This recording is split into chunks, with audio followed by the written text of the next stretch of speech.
سؤال واحد about the time of Salah. أشهد أن لا إله إلا الله وحده لا شريك له وأشهد أن محمدا عبده ورسوله اللهم صل على محمد وعلى آله What is it possible to delay or the Salah must be only here because we have two Muqaris. One came from Houston, another one and then after that And when we talk about knowledge, we can see many types of knowledge. There's the type of knowledge where any human being, they take the means to achieve it. They would be able to achieve it, and they would be able to accept it. That is the knowledge of the universal signs of Allah subhanahu wa ta'ala. Physics, chemistry, all of these things. It does not discriminate. Anybody that has the means and study, take the means to it.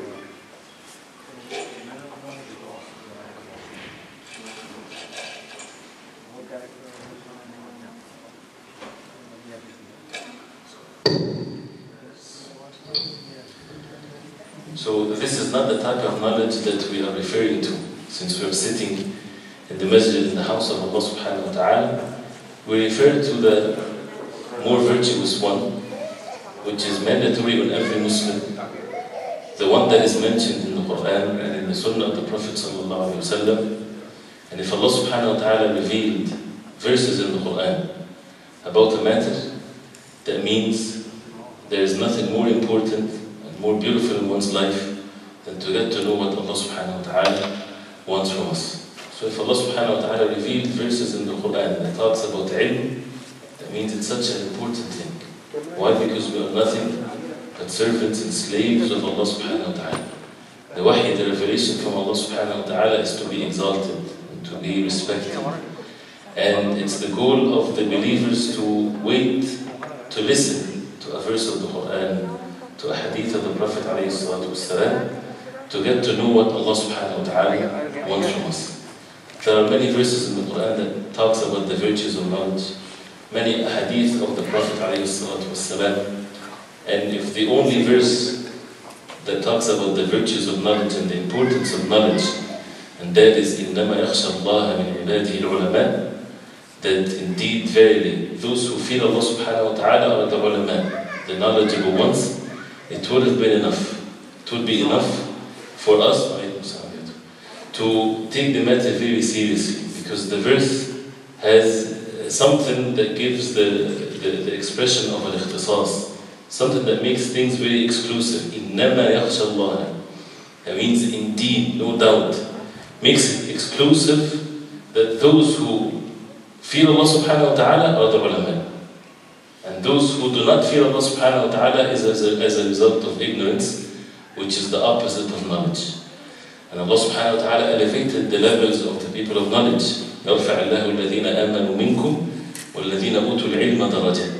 That Allah subhanahu wa ta'ala elevate the people of knowledge. And the only thing that Allah subhanahu wa ta'ala ordered the Prophet sallallahu alayhi wa sallam to ask for more is knowledge. وَقُلْ رَبِّ زِدْنِي عِلْمًا.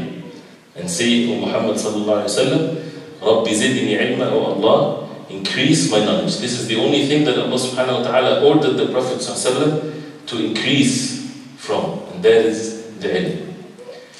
And again, many verses and many hadith of the Prophet ﷺ, but because of the time, what is knowledge? What is this ilm that is mentioned in the Quran and in the Sunnah of the Prophet ﷺ? That the Prophet ﷺ said, العلماء ورثة الأنبياء والأنبياء لم يورثوا درهما ولا دينارا وإنما ورثوا علما. Al-ulama are the inheritors of the prophets. This is the best thing that a person can inherit, to be inherited of the best ever walked on the face of earth, and that is the messengers of Allah.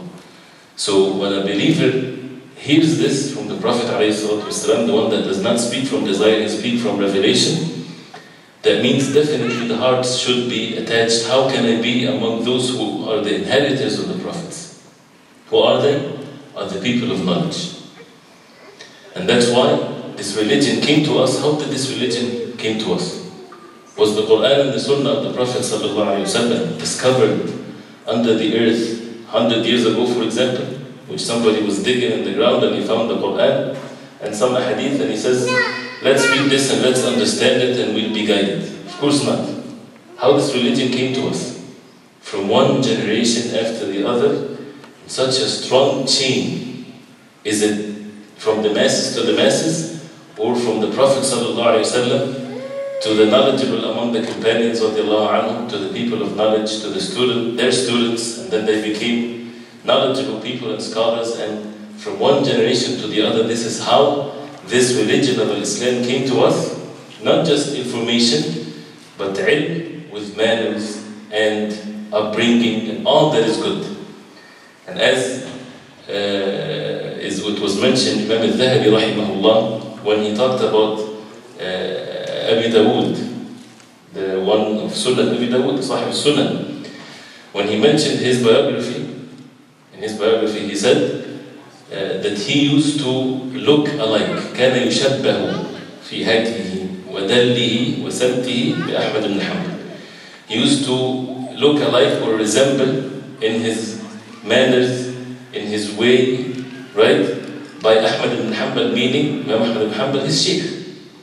وأحمد أي ابن حنبل كان يشبه في هديه ودله وسمته بوكيع. Ahmad ibn Hanbal, he used to look and resemble and act like his Shaykh وكيع. And وكيع كان يشبه في هديه ودله وسمته بمنصور. And he kept going. And Mansur بعلقمة وعلقمة كان يشبه في هديه ودله وسمته بعبد الله بن مسعود, the companion رضي الله عنه. And that he used to look like him, not physically, act like him, speak like him, and so on. وكان عبد الله بن مسعود رضي الله عنه يشبه في هديه ودله وسمته بالنبي صلى الله عليه وسلم. That he used to look and act and interact in the same way like the Prophet صلى الله عليه وسلم. A very strong chain, that it's not just narration of knowledge, but it's everything else. The attitude, the speech, the actions. And this is how this knowledge came to us from one generation after the other. So what is this knowledge? This knowledge, as Ibn al-Qayyim rahimahullah, he said, قال الله, قال رسوله, قال الصحابة, ليس بالتمويه. ما العلم نصبك بالخلاف سفاهة بين الرسول وبين قول فقيه كلا ولا جحد الصفات ونفيها حذرا من التشبيه والتعطيل.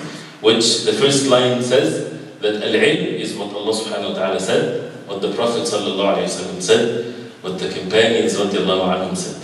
This is what ilm is. The ilm that will get the person closer to Allah subhanahu wa ta'ala. The ilm that if all human beings get together, try to figure out this knowledge, they have no capacity to get to know this knowledge. And that's why Allah subhanahu wa ta'ala sent messengers.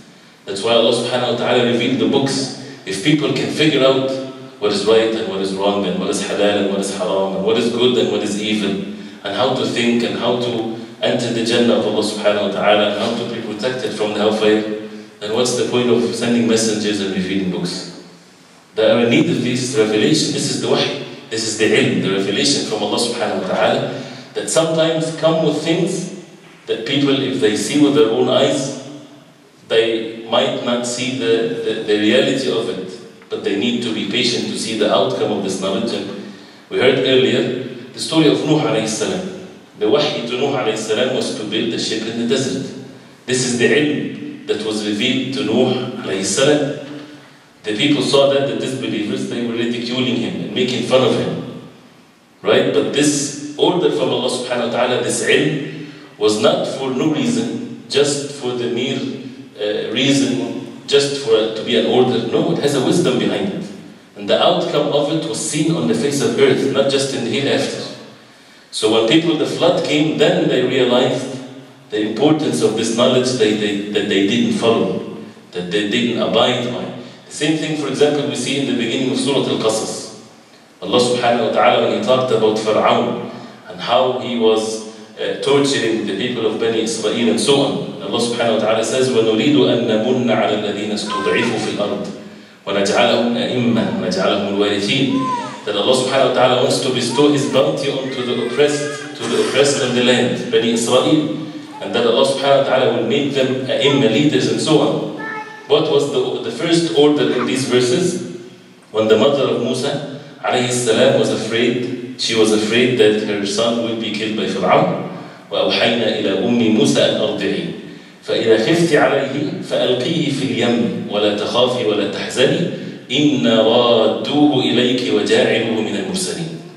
The wahy from Allah subhanahu wa ta'ala to the mother of Musa: if you're afraid for your son, suckle him, put him in the river, cast him in the river.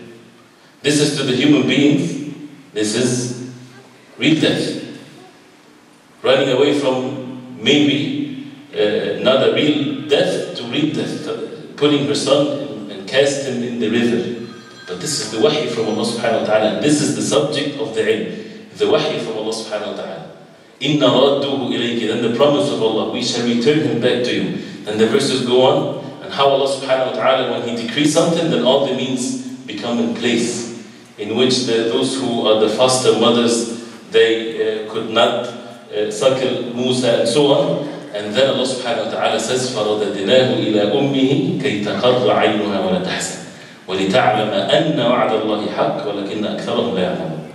Allah subhanahu wa ta'ala says, and we returned them back to the mother of Musa, so that she would know that the promise of Allah subhanahu wa ta'ala is true, but most of them, they know not.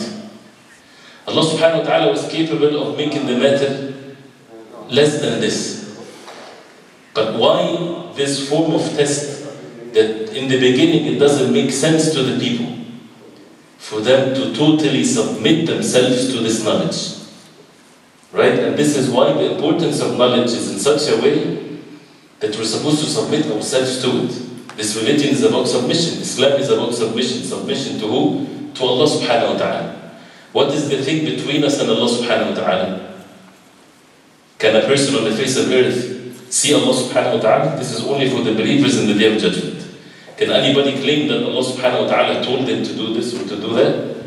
No one after the Prophet alayhi salatu wasalam. So what is the thing between us and Allah subhanahu wa ta'ala? The wahy, Quran, and the way of the Prophet alayhi salatu wasalam.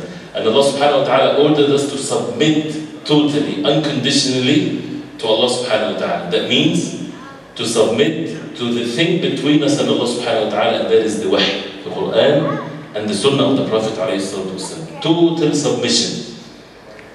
That becomes very scary if the knowledge is distorted. If it's not the true knowledge. Imagine that you're ordered to submit blindly to the truth, but someone comes with false knowledge and says to the people, throw yourself into the fire. Because you see something like this in the Quran, building a ship in the desert, casting Musa alayhi salam in the river. So someone would tell the people that do something like this, kill yourself or do whatever. And they learn they're supposed to submit themselves to the truth. So that becomes a destruction thing, right? That's why the importance of knowledge is, because since we have to submit ourselves to it, this knowledge has to be authentic, it has to be the truth. Because it might be at certain points, you don't see the wisdom behind it, but you're ordered to do it anyway, so you submit yourself to it. You understand how the importance of knowledge is? Because once you get to know that this is what Allah subhanahu wa ta'ala wants from us, we don't have a second thought. We only submit ourselves to Allah subhanahu wa ta'ala alone. There are verses in the Quran that tests our hearts. And for example, فَلَا وَرَبِّكَ لَا يُؤْمِنُونَ حَتَّى يُحَكِّمُوكَ فِيمَا شَجَرَ بَيْنَهُمْ ثُمَّ لَا يَجِدُوا فِي أَنفُسِهِمْ حَرَجًا مِمَّا قَضَيْتَ وَيُسَلِّمُوا تَسْلِيمًا. Allah subhanahu wa ta'ala swearing, and this is a few verses in the Quran, because what's in it might not be something that people would see with the apparent look of things. فَلَا وَرَبِّكَ لَا يُؤْمِنُونَ. Nay, by your Rabb, by your Lord, they would never believe. Negating the Iman onto those who would not make the Prophet ﷺ as a judge between them. Prophet ﷺ is the judge between the people.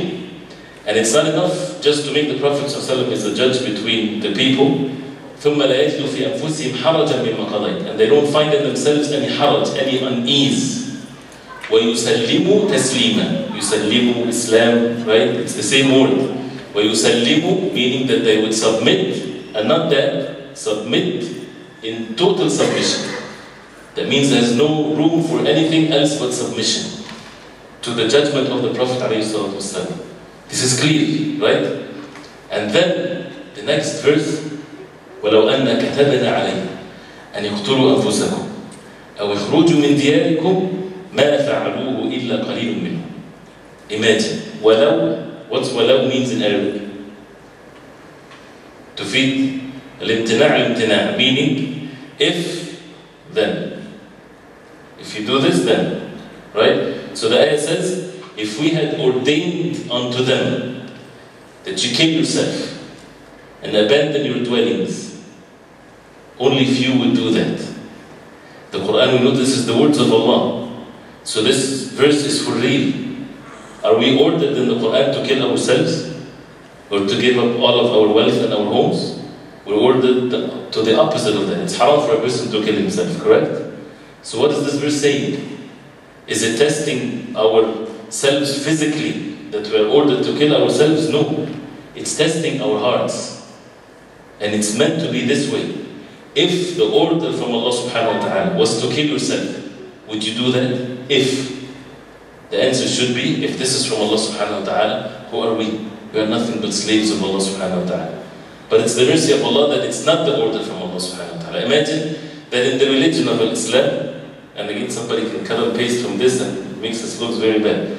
But we have to take the whole context. Imagine that in the religion of Islam, which is of course not true, that once you reach the age of puberty, you have to kill yourself. Imagine that this is the case. How many people would do that? Allah subhanahu wa ta'ala says only few. Even if they know that this is from Allah subhanahu wa ta'ala. But it's the mercy of Allah that this is not the case. What we have been ordered to do, we're ordered to believe in Allah subhanahu wa ta'ala alone. This is the real happiness on the face of earth.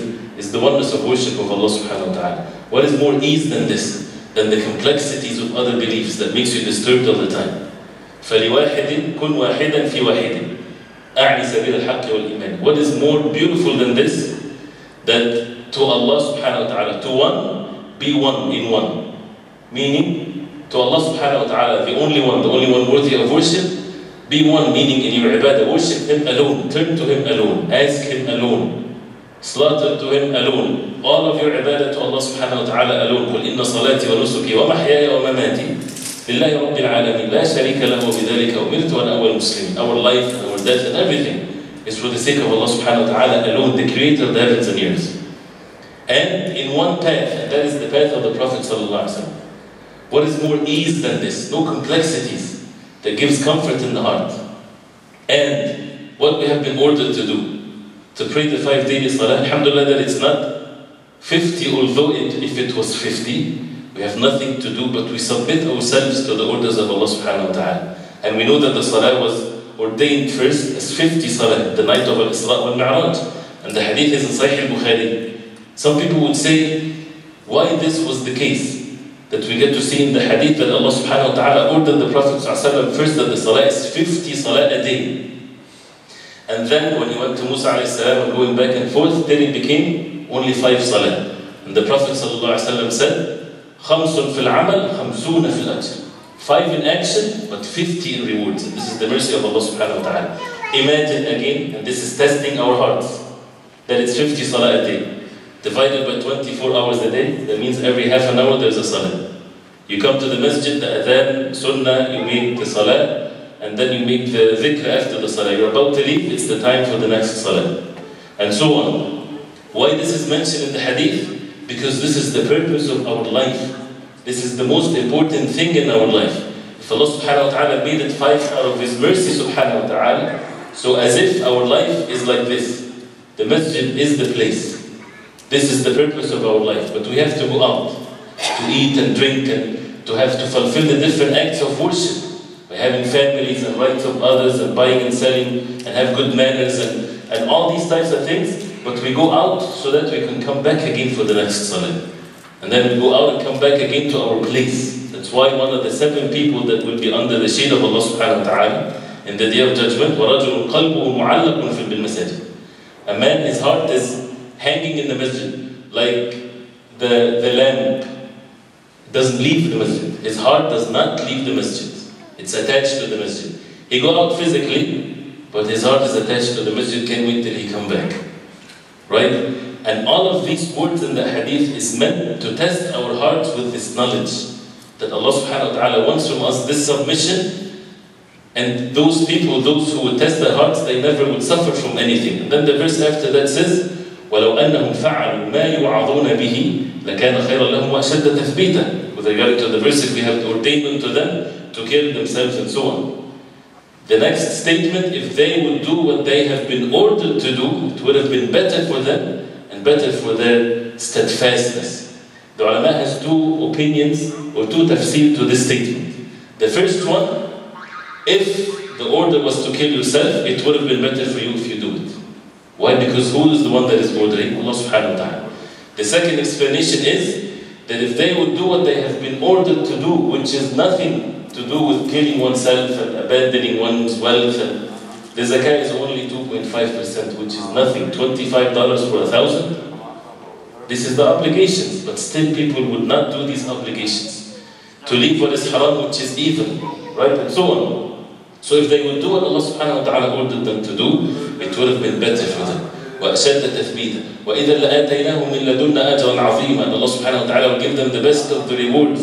وَلَهَدَيْنَاهُمْ صِرَاطًا مُسْتَقِيمًا. And we will guide them to the straight path. Then listen, وَمَن يُطِعِ اللَّهَ وَرَسُولَهُ فَأُولَٰئِكَ مَعَ الَّذِينَ أَنْعَمَ اللَّهُ عَلَيْهِمْ مِنَ النَّبِيِّينَ وَالصِّدِّيقِينَ وَالشُّهَدَاءِ وَالصَّالِحِينَ وَحَسُنَ أُولَٰئِكَ رَفِيقًا. Whoever obeys Allah and His Messenger sallallahu alayhi wa sallam, he is among those who Allah bestowed His bounty unto them, from the messengers, the prophets, the Siddiqeen, the truthful ones, the martyrs, the righteous ones. And what is a better companion than this?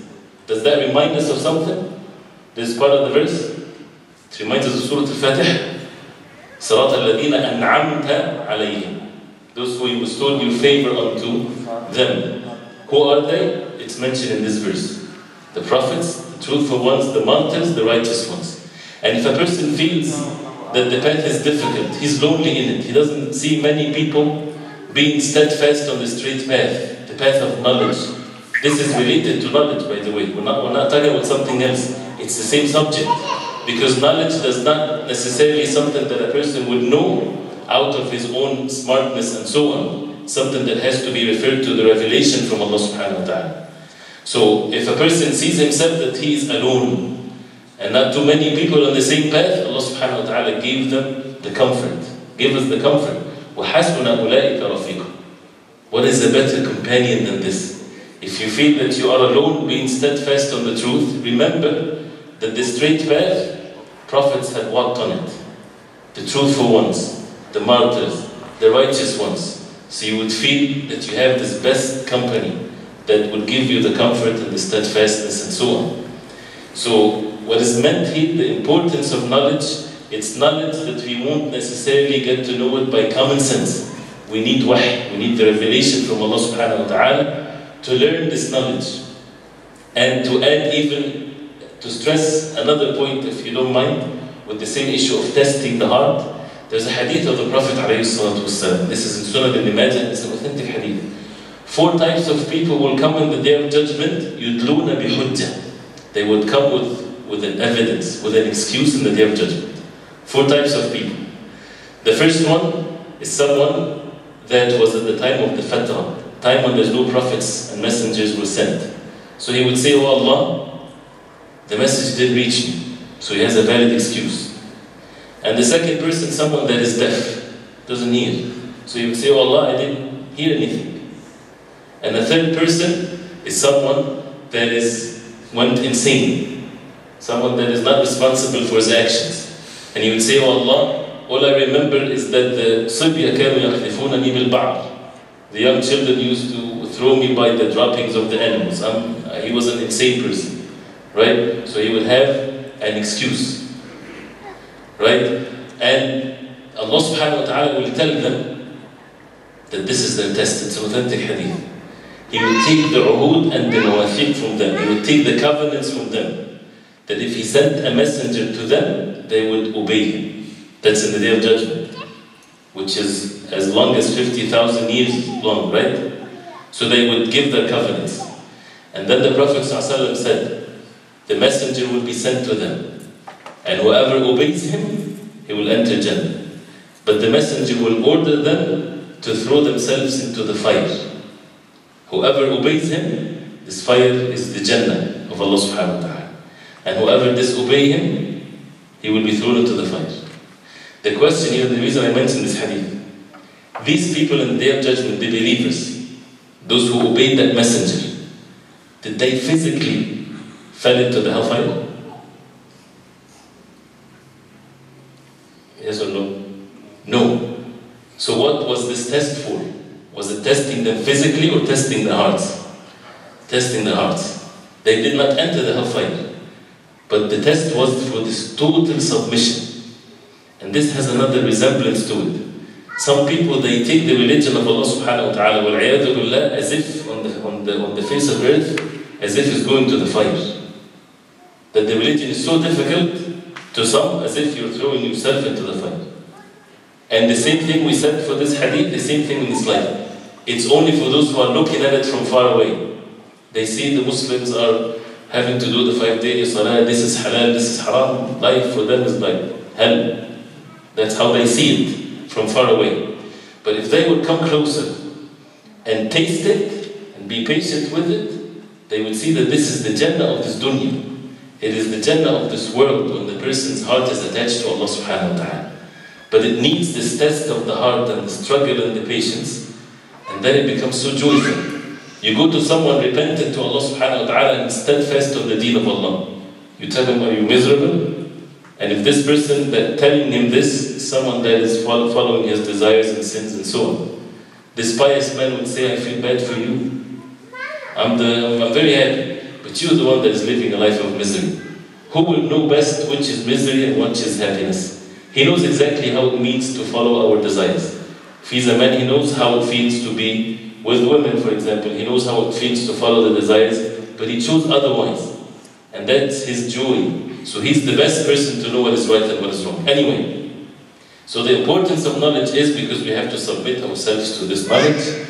And this knowledge, again, is قال Allah, قال رسوله, قال الصحابة. The knowledge has two parts to it. Mandatory part that every Muslim has to get to know this knowledge, and optional that a person would elevate himself the more he would learn it. The mandatory knowledge is the knowledge of the Tawheed, the oneness of worship of Allah subhanahu wa ta'ala, that He's the only one worthy of worship. The matters of belief, Aqidah, the belief in Allah subhanahu wa ta'ala and in the angels and the last day and the books and the messengers and the qadr, the destiny. These are basic beliefs that every Muslim should learn. And the question is, did we take the time out to learn these basic beliefs? Or it's left like this in general terms? We have to take the time to learn it. And the Sahaba radiallahu anhum, they said, تَعَلَّمْنَا الْإِيمَانَ ثُمَّ تَعَلَّمْنَا الْقُرْآنَ. We learned the Iman and then we learned the Qur'an. And when it comes to the Salah, we have to learn how to make Salah. The Prophet ﷺ said, صَلُّوا كَمَا رَأَيْتُمُونِي أُصَلِّي. Pray in the same manner that you saw me praying. This is knowledge. But our knowledge, we're seeking the knowledge, and our intentions is when we seek it from a person of knowledge, that to the best of our ability, this is the way of the Prophet ﷺ. Because this is the real knowledge. The real alim, for a person, the one that wants to know what's the alim, or the real one, is the one that will remind you of the Prophet ﷺ. Because this is the alim, is the inheritor of the Prophet, right? The alim, that means he's knowledgeable, that he will tell you the way of the Prophet ﷺ, and he clears the way.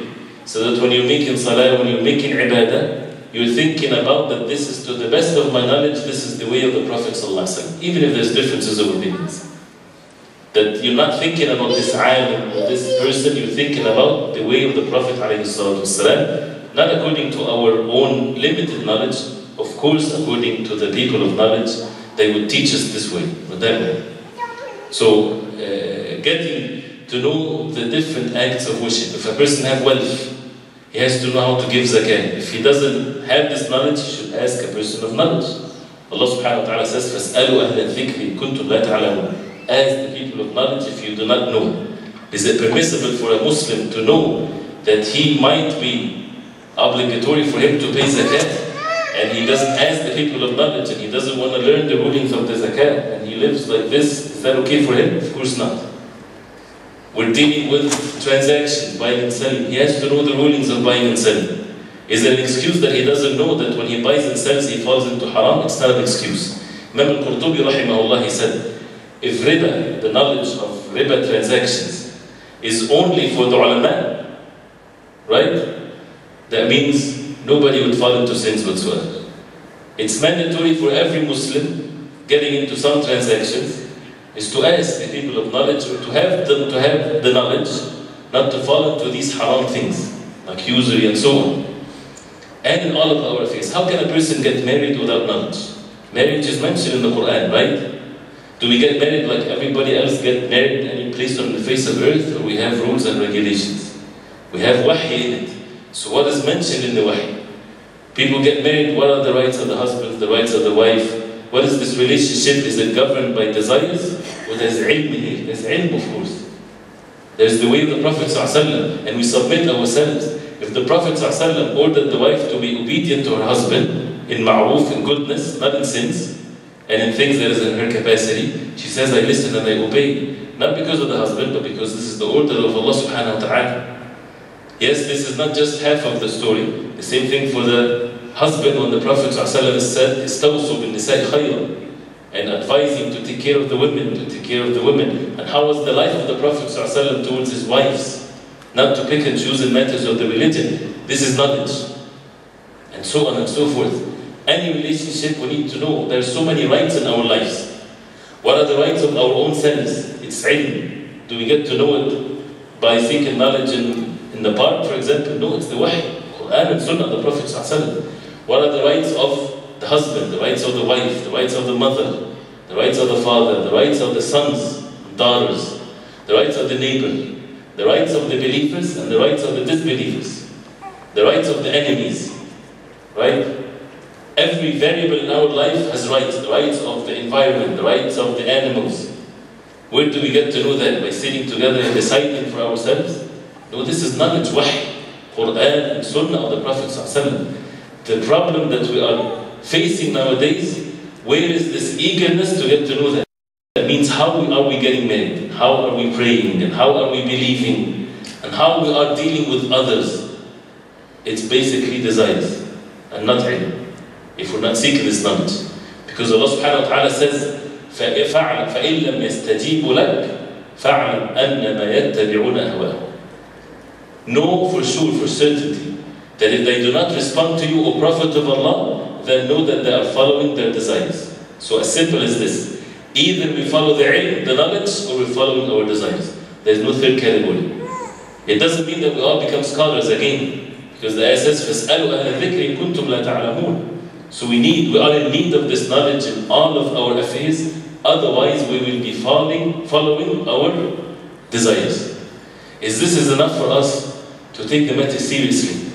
That when we see communities in the US or elsewhere, that there is no people of knowledge teaching the people, or people are not seeking this knowledge, the young people, those who are being raised to undermine the knowledge of the deen of Islam. Their hearts are only attached to the worldly knowledge, nothing wrong with it. It's a beautiful thing, mashallah.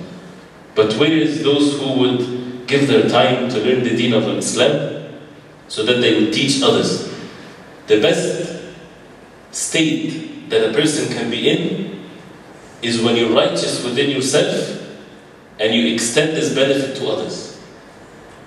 Allah subhanahu wa ta'ala said to the Prophet sallallahu alaihi wasallam, فَقَاتِلْ فِي سَبِيلِ اللَّهِ لَا تُكَلَّفُ إِلَّا نَفْسَكَ وَحَرِّضِ الْمُؤْمِنِينَ. Fight in the cause of Allah subhanahu wa ta'ala. You are not responsible for no one except yourself. وَحَرِّضِ الْمُؤْمِنِينَ, meaning encourage the believers, entice the believers, order the believers to do the same. Imam al-Sa'di rahimahullah, in explaining this verse, he said this is the best state that a human being can be in.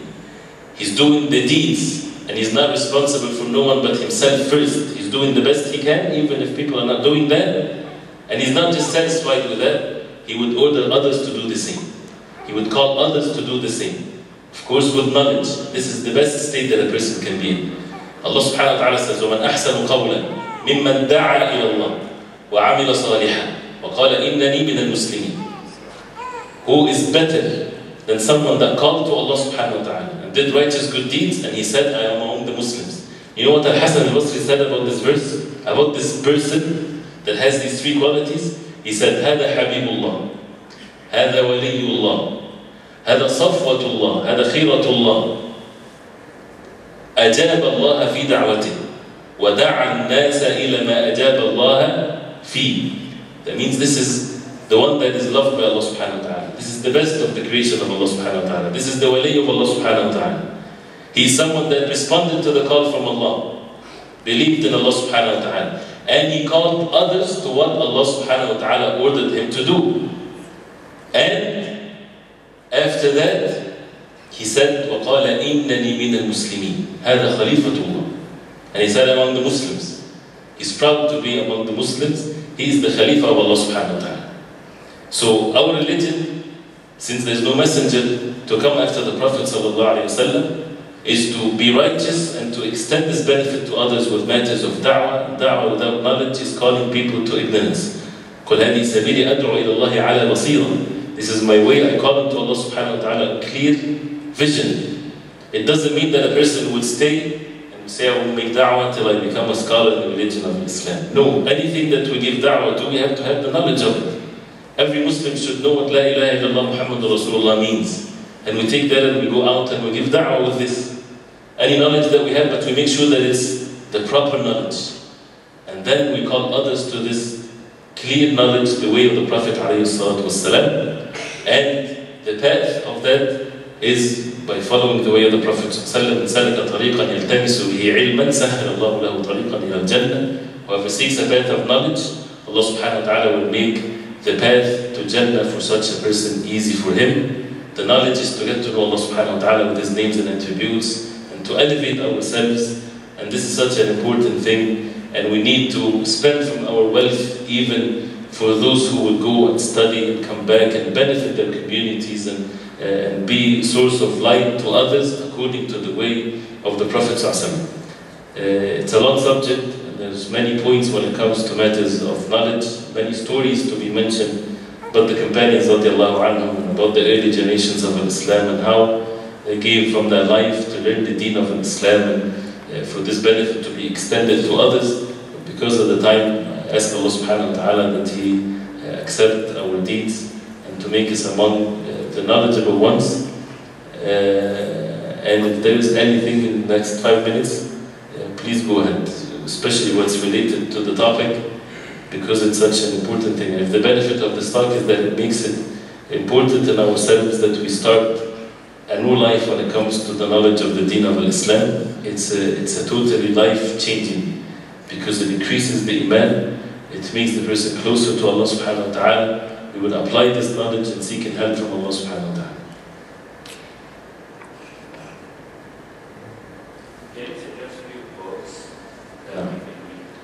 A few books to be read. Of course, the knowledge, or the proper knowledge when a person would seek it, is to seek it from the people of knowledge and sitting in the gathering of knowledge. This is the proper way of seeking this knowledge, because it's not just information, because a person might misunderstand things. But with that, we always seek the authentic books that would convey the proper knowledge. The Quran, of course, is the best book of knowledge, is the best book of Aqidah, is the best book of everything. So there has to be sessions of explaining the Quran, as the Sahaba radiallahu anhu did 10 verses after 10 verses. So these are sessions of learning the Quran, the tafsir of the Quran that can be easily explained, and especially the verses that doesn't have the rulings and everything, the general verses and so on. And this is something that a person can read from the tafsir of Ibn Kathir, for example, that is translated. The hadith of the Prophet ﷺ, we have to be careful when it comes to applying rulings and things in matters of ibadah, because we don't know if the hadith is abrogated or it's general or it's specific and so on and so forth. But we read when it comes to virtues of deeds and rulings also, the explanations of the hadith. A book like Riyadh al-Salihin is such a blessed book that has many hadiths of the Prophet ﷺ. Kitab al-Tawheed that talks about the Tawheed and the oneness of worship of Allah subhanahu wa ta'ala. And when I'm talking about the books that are translated, right? But it's basically the books that a person of knowledge would explain And what else? Zad al-Ma'ad is such a beautiful book, and it's translated. That it's called Zad al-Ma'ad fi Hadi Khayr al-Ibad by Ibn al-Qayyim. That talks about the way of the Prophet ﷺ in all things. It has seerah in it, the biography of the Prophet ﷺ, and the way of the Prophet ﷺ in matters of ibadah, and mannerism, and everything. And it's such a beautiful book. It's many volumes, but it's such a good book for a person to read. And also always asking before we definitely purchase any book.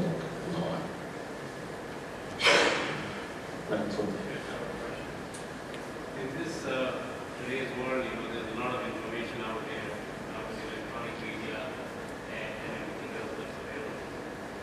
As much as there's information available, there's also misinformation that's available. And it's very unfortunate that some people, they take that and they think that that is their temptation. How can we protect our kids against that? To make sure that they seek the right knowledge and right guidance. Because we're living in a multi-religion and multi-cultural country where there's a lot of misinformation. And one of the things that I've heard over and over again recently is that, first of all, if somebody is born a Hindu or a Christian or a Jew or whatever Buddhist, it's not their fault. It's Allah that, created them in their family. And second thing is that as long as they do good deeds, it doesn't matter what religion they're in. So can you shed some light on that, because we have some youngsters here and they don't understand that. Right. Very briefly, because of the time when the program is starting at 8, definitely we're living in a time where this danger is there, and I won't repeat the same words again because it's very clear to all and every one of us. So the way to protect ourselves is to follow these principles. Al-ilm qala Allah, qala Rasuluhu, qala Sahaba. The ilm is what Allah subhanahu wa ta'ala said, what the Prophet said, what the companions said. We have to take it from those who would follow these principles and these scholars, those people that spend the time and the effort to learn this religion and would talk like this. Allah said, subhanahu wa ta'ala, the Prophet said, the Sahaba said, their talk is always like this, and we ask about the people of knowledge and so on. But the issue, which is one of the misinformations, of course, that everybody is on the correct side, and as long as a person is kind on the face of earth, he will enter the Jannah of Allah subhanahu wa ta'ala. That means, if this is true, that what's in the Quran and the Sunnah of the Prophet is nonsense, right? If a person is kind on the face of earth, that's a good thing. And he will be rewarded on the face of earth. He will be praised, he would have an easy life, and so on. But the wahy from Allah subhanahu wa ta'ala divided the people into believers and disbelievers.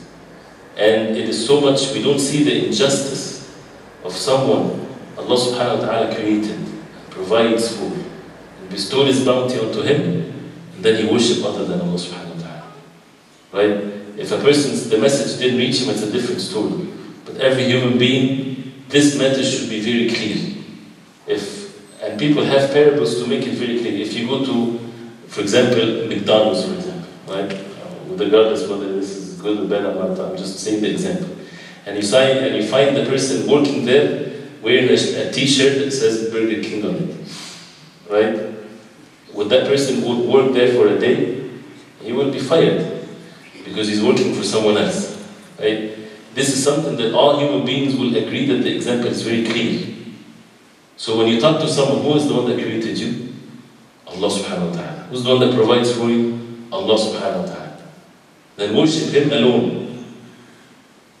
Is there anything stronger in opinion, stronger in statement than this? And that's why the matter of the Tawheed is something that is in the nature of the human being. So this is the truth. Allah subhanahu wa ta'ala says, إِنَّ الدِّينَ عِنْدَ اللَّهِ الْإِسْلَامِ. The deen to Allah subhanahu wa ta'ala is Islam. وَمَنْ يَتَّقِ غَيْرَ الْإِسْلَامِ دِينًا فَلَن يُقْبَلَ مِنْهُ. Whoever seek a religion other than the religion of Islam, it won't be accepted from him.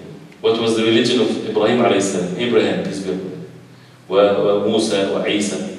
It was the religion of Islam. Who was the one that Ibrahim alayhi salam used to worship? Allah subhanahu wa ta'ala. Right? Was Ibrahim alayhi salam saved or not? Of course he was. Was he worshipping Jesus, peace be upon him, or was he worshipping Allah subhanahu wa ta'ala? And so on. So the Quran is very clear in this. But it doesn't mean that we have to cause harm to others, like some people might think. As a result of this, that means you have to cause harm to others. Who said that? Right? Allah subhanahu wa ta'ala says, وَإِنَّا أَوْ إِيَّاكُمْ لَعَلَى هُدًى أَوْ فِي ضَلَالٍ مُبِينٍ. One of us either right, the other one is wrong. Two people saying two opposite things, they cannot be both right and correct. One is right and one is wrong. But even what is even more righteous is when a person deal with the ones that are wrong and deal with them with kindness and goodness and so on. This is what our deen ordered us to do. So having the proper information by referring back to Allah subhanahu wa ta'ala and His Messenger sallallahu alaihi wasallam in the Quran and in the Sunnah of the Prophet sallallahu alaihi wasallam, not according to our understanding, but according to the understanding of the early generations of Islam, the companions radiallahu anhum, and those who followed them. It's 8 o'clock. جزاكم خيرا. وصلى الله وسلم وبارك على محمد وعلى اله وصحبه وسلم. سبحانك اللهم ربنا وبحمدك أشهد أن لا إله إلا أنت أستغفرك وأتوب إليك.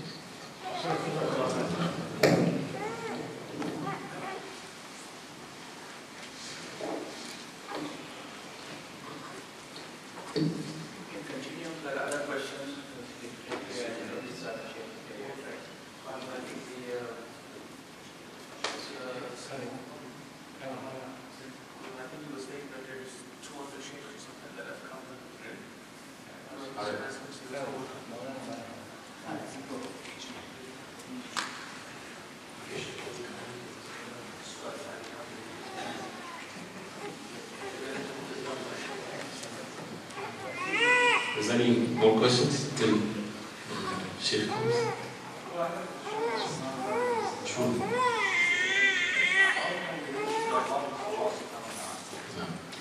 Of course, that's needs a lecture.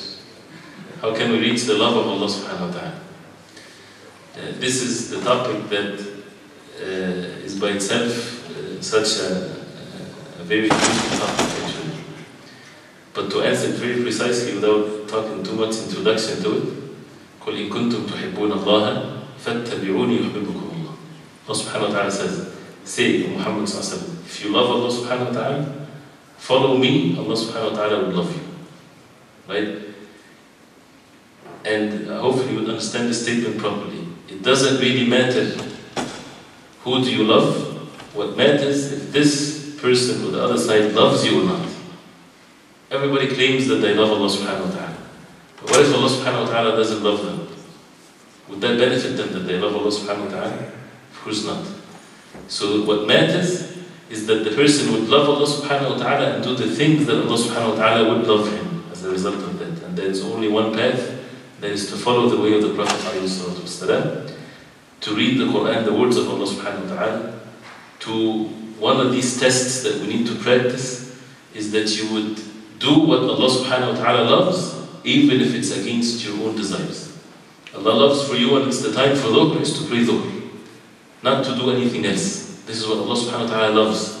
So as a sign that a person loves Allah subhanahu wa ta'ala, that he would do that over his own desire. You feel sleepy, you feel tired, but Allah subhanahu wa ta'ala loves from you to establish the salah.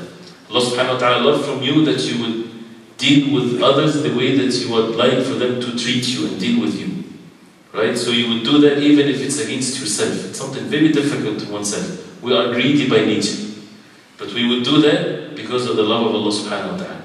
The companions radiallahu anhum, they gave their life for the sake of Allah subhanahu wa ta'ala. Why? Because of the love of Allah subhanahu wa ta'ala in their hearts. Who is the one that created love itself? If you think of anything that you love on the face of earth, bring all the love that people have, each person have something that they love, right? Whether it's in a good way or a bad way. But people love many things. Bring all this love together of all the human beings from Adam alayhi salam to the Day of Judgment. Who's the one that created this love? Allah subhanahu wa ta'ala. That means He subhanahu wa ta'ala is the one that deserves to be loved, the most perfect love. There is nothing the like of it, because He is the one that is even created what love is. Right? So, and each person or anything that you would love it from one aspect, and you won't like something in it. You would like your wife, for example, but you don't like certain things in her. But when it comes to the love of Allah subhanahu wa ta'ala, it's the perfect love. And that's where, when the believers, when they turn to Allah subhanahu wa ta'ala alone, this is the real happiness on the face of earth, when this heart, and this is what Allah subhanahu wa ta'ala wants from us. And that's why when we say, Hasbunallahu wa ni'mal wakeel, that Allah subhanahu wa ta'ala is sufficient for us. We do not need no one but Allah subhanahu wa ta'ala. And we have to be very with conviction, saying that and believing in that. Because Allah subhanahu wa ta'ala, as Hud alayhi salam, when he said to his people when they threatened him that they would kill him and so on, he said, إِنِّي تَوَكَّلْتُ عَلَى اللَّهِ رَبِّي وَرَبِّكُمْ. They told him, قال فاشهدوا إني أشهد الله وأشهد أني بريء مما تجرمون من دونه فكيدوني جميعا ثم لا تنظرون. He said to his people when they threatened him, كيدوني جميعا ثم لا تنظرون, which means what? All of you plot against me and come and kill me. All of you do whatever you want to do with plots and do not even hold back. Imagine this strong challenge that he's only one facing his people. Why did he say that? إني توكلت على الله ربي وربكم. Because I put my trust in Allah, my Rabb and your Rabb. ما من دابة إلا وآخذ بناصيتها إن ربي على صراط مستقيم. There is no walking creature unless Allah subhanahu wa ta'ala is in control of it. So why should I fear you? When you are a creation of Allah subhanahu wa ta'ala and you are under the control of Allah subhanahu wa ta'ala. This is the oneness of worship of Allah subhanahu wa ta'ala, that all the different things that human beings have, fear, hope, sincerity, truthfulness, are these words understood by all human beings? They have the fear of other than Allah subhanahu wa ta'ala, or fear of Allah subhanahu wa ta'ala. They hope for things, they are sincere towards things, they are truthful towards things. Allah subhanahu wa ta'ala wants us willingly to have all of these meanings only to Allah subhanahu wa ta'ala. And that is the person that you would find him being kind to others, not because they're kind to him, but because of the love of Allah subhanahu wa ta'ala. And this is as two of the originations of Islam. It's okay to the Shaykh is coming. Am I not taking any time? I don't want to continue. Two of the early generations of Islam. One of them is Ibrahim al-Nakh'i and al-A'mash. Two of the scholars of the deen of Islam. One was with one eye. One eye is not working, right? And the other one has both eyes are not seeing very well, right? And they were walking together going to the masjid. So one of them said to the other, let's go from a different way, because this way has some young people, if they see us, they would make riba on us, they would make fun of us. They would say, a one-eyed man is guiding a man without no eyes, right? How can they help one another? So he told them, the other one said, we should go from that same path. If they make riba on us, we'll get rewards, they get sins, right? So the one told them, Subhanallah, isn't it better that they are safe from the sins and we are safe from their words? See this high level of concern towards others, right? We tend to, oh, he did that to me, I will take from your rewards in the day of judgment, right? But the high level of those who would have the fear of Allah subhanahu wa ta'ala and so on, they have this concern towards others the same way that they have concern towards themselves. And that's the level of the purity of the heart that we need to reach with ourselves. And we can see many, many examples in this. Sahaba radiallahu anhum, they give the best example in that. And the Prophet of course is the leader of all this ummah. Anything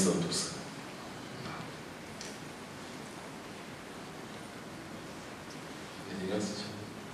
I have a question. No. Is there any distinctive line that can distinguish between, because a lot of people do right now information technology, medicine, and this one, they also consider this as a part of the knowledge. No. And then the second part is the health that you were describing. So how would we differentiate through like a fine line, or is there any way that you can differentiate it with that, or they are the same? No. The knowledge of medicine and physics and chemistry, this is a beautiful knowledge if it's used especially in the proper way. And in the deen of Islam, we have no contradiction whatsoever, because it's all from Allah subhanahu wa ta'ala. In other ways of life, you would find these contradictions, religion against science and all of that. We don't have that. Actually, we have the perfect harmony between both. And you would find many of the scholars of Islam, the religion of Islam, they were scholars in other branches of knowledge too. But when it comes to this knowledge, it is a mandatory knowledge in the ummah in a collective manner that we have these knowledgeable people in all the different branches of knowledge. My question is, No. is there this part of the knowledge? Okay. Is it part of knowledge? Of course it's part of knowledge. But if you talk about the ilm, which is the knowledge mentioned in the Quran and the Sunnah of the Prophet ﷺ, take this clearly as that. Any time you would find the word ilm in the Quran and the Sunnah of the Prophet ﷺ, it means the ilm of the Quran and the Sunnah of the Prophet ﷺ. It doesn't mean that it's undermining the other knowledge, of course not, because Allah subhanahu wa ta'ala says walk in the face of earth and see how Allah subhanahu wa ta'ala created the universe and so on. It doesn't undermine it, it's such an important part of knowledge. But when we talk about the virtues and the things mentioned in the Quran and the Sunnah, it's the ilm that the human being has no capacity to know unless they would refer to the Quran and the Sunnah of the Prophet. So when people say sometimes this is another misinformation, they would quote a hadith or a verse in the Quran that talks about knowledge in the subject of other ways of knowledge. This is distorting to the verses of the Quran and the hadith of the Prophet.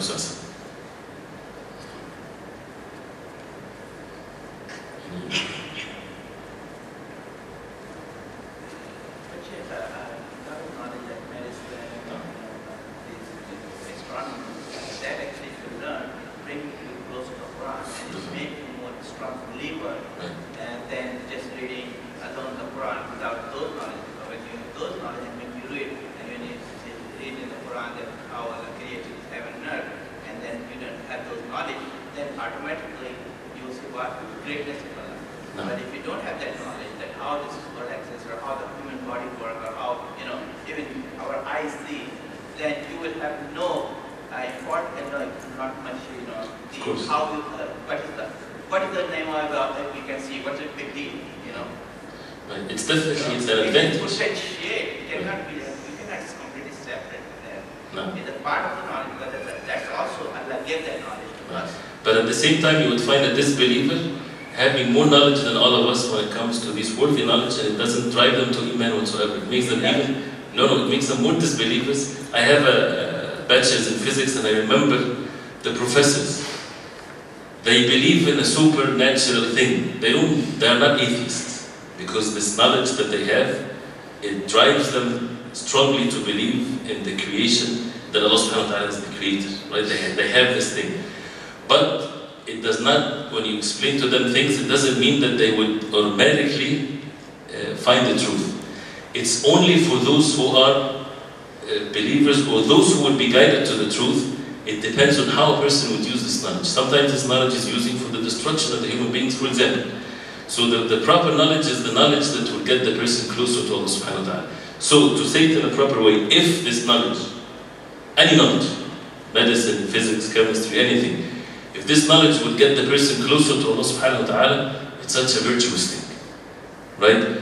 But it doesn't have to be added to the word ilm in the Quran and Sunnah. It's a virtuous thing, and that's enough for us that it's a virtuous thing. That's why Muslims, they need to excel in these branches of knowledge, and they will get good deeds. They get rewards from Allah subhanahu wa ta'ala if their intentions is to increase their iman and to benefit others and so on and so forth. It's a virtuous thing. But this is a separate act of worship that we should not confuse it with the words of Allah subhanahu wa ta'ala, because you won't find the Sahaba radiallahu anhum became physicists and chemists and so on. Although they were the best people on the face of earth, it does not undermine this knowledge, by the way. But they did take these verses and they said, "O Prophet of Allah, we're going to do this." But they didn't undermine this knowledge. I'm just trying to, hopefully that nobody would misunderstand me. But the point is, it's like when a person takes a verse in the Quran that talks about, for example, the verse talks about fighting in the cause of Allah, and a person would use it for something else. Something else is a good thing, but we should not confuse the two together. Any knowledge that will get the person closer to Allah subhanahu wa ta'ala is definitely a virtuous thing, no doubt. Right? But when we talk about the ilm, the word يَرْفَعِ اللَّهُ الَّذِينَ آمَنُوا مِنْكُمْ وَالَّذِينَ أُوتُوا الْعِلْمَ دَرَجَاتٍ. In the Quran, those who are the people of knowledge that are elevated in levels, these are the people of the knowledge of the Quran and the Sunnah. For Allah subhanahu wa ta'ala says, إِنَّمَا يَخْشَى اللَّهَ مِنْ عِبَادِ الْعُلَمَاءِ, that those who have the fear of Allah subhanahu wa ta'ala are the ulama. This is meant to be the ulama of the wahy, the ulama of the revelation from Allah subhanahu wa ta'ala. It doesn't mean that those who would not have the fear of Allah subhanahu wa ta'ala, those who have knowledge of something else, but the verse here talks about the ulama of the deen. So again, it's not undermining, of course, the other branches of knowledge. How if you have a knowledge of the deen and you don't have a khashya of Allah subhanahu wa ta'ala, you are among those which will have That means this is not knowledge of the deen. Whoever has information of the deen that doesn't make him have the fear of Allah subhanahu wa ta'ala, this is jahl, this is ignorance. The ilm is the one that makes you have the fear of Allah. So a person might memorize the whole Quran. have all the knowledge of all the hadith, but he commits sins, and he is away from the deen of Allah. Does he have knowledge? No, knowledge is not the information. The knowledge is the effect and the actions as a result of this knowledge that will bring the fear of Allah subhanahu wa ta'ala, which is a very good point. Knowledge is not the information. A person can retain so many information, and that's why, as a principle, and take it, and this is the ulama have consensus. If someone that the ruler made him the mufti of the country, right? The ruler that doesn't have knowledge made him the mufti of the country, and this mufti openly commits sins, and he is the most knowledgeable when it comes to information of the Quran and the Sunnah. Is he a alim? He is not a alim. He is not a alim. Even if people say otherwise, he is jahil. He is ignorant. Why? Because he openly commits sins. The alim is the inheritor of the Prophet ﷺ in his manners, in his belief, in his attitude, right? These are the ulama. That's why a person with small amount of knowledge of the deen, but he has the fear of Allah subhanahu wa ta'ala, obedient to Allah subhanahu wa ta'ala, he is alim in that regard, right? So definitely these things has to be put in perspective.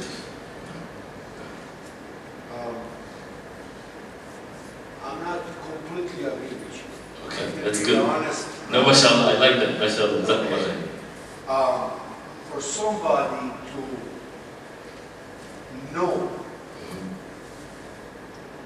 what was happened in the life of Muhammad and his ashabs and everybody around him, you need information. Right.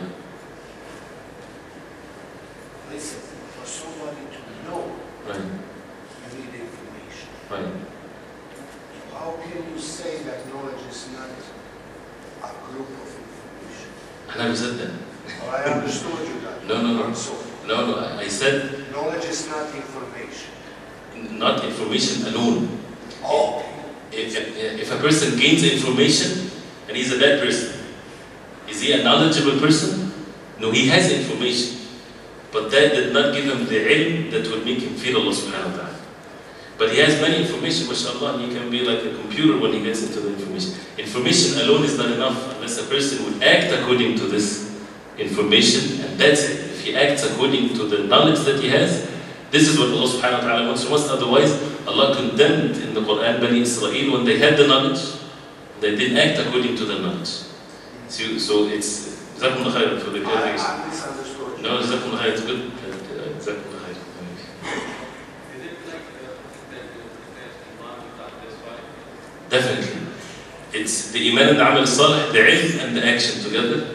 Iman is not the belief in the heart, which is another point. Some people think that Iman is in the heart and a person would commit sins and he would say, but in here I have all goodness. Sorry, but you're wrong. If you have goodness here, the goodness will be everywhere. This is what the Prophet ﷺ said, أَلَا إِنَّ فِي الْجَسَدِ مُضْغَةً. In this body there is a flesh, a mudghah. إِذَا صَلُحَ صَلُحَ الْجَسَدُ كُلُّهُ. If it's sound and good, everything else will be sound and good, and that is the heart. And if it's corrupted, everything will be corrupted. So also as a principle, someone that openly do something bad, right, that means he has a deficiency and a disease in his heart. Someone that looks very pious and very righteous and so on and so forth, it doesn't mean that his heart is righteous. He might be a hypocrite. That's why we don't know what's in the hearts. But we know for sure that sins and so on is a sign of a disease in the heart. But we should not also be deceived by someone that's showing righteousness. He might be doing that as a form of hypocrisy. So Iman is the belief in the heart, the actions done by the heart, the things to be said by the tongue, and the different acts of our bodies. This is all comprises the Iman.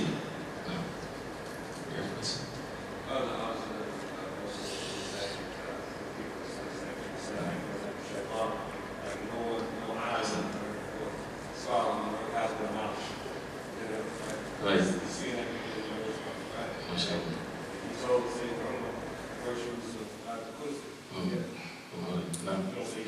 Right, mashallah. It's a good example. The Shaitan has more knowledge than any of us, people of knowledge. And he even said to Abu Hurairah radiallahu anhu, the virtues of Ayatul Kursi, right? But can we say that Shaitan is a alim?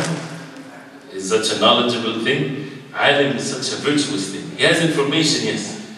But since he didn't act on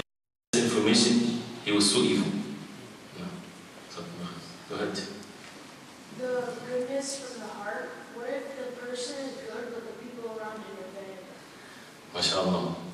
If the person is good and the people around him is bad, Allah subhanahu wa ta'ala will reward him as long as he stays good. And then the bad around him won't affect him. He will be patient in being good. And this is a test from Allah subhanahu wa ta'ala that he will be steadfast and being strong in what is good. Even if everybody around him is bad, he will get the best of the rewards as Allah subhanahu wa ta'ala promised, especially for those who live in a time when the religion of Islam is strange among people and he is the best among them. He will be given the best place in Jannah. Inshallah, very good. Actually, I will argue that another late, so I think this program after Maghrib, so we have almost half hour after Maghrib. So if everybody agree, we can go and eat right now and come back and play Maghrib, and then we can have our rest of the program. So we have half an hour, so we can go to the gym. Inshallah, we'll eat and then we'll come back after Maghrib. Because they are not here and you know, and you cannot. Inshallah, everybody go to the gym, we'll start food and then we'll come back for the Maghrib. We might have to delay the Maghrib 5-10 minutes and then we'll pray Maghrib and then we'll have recitation of Quran after that.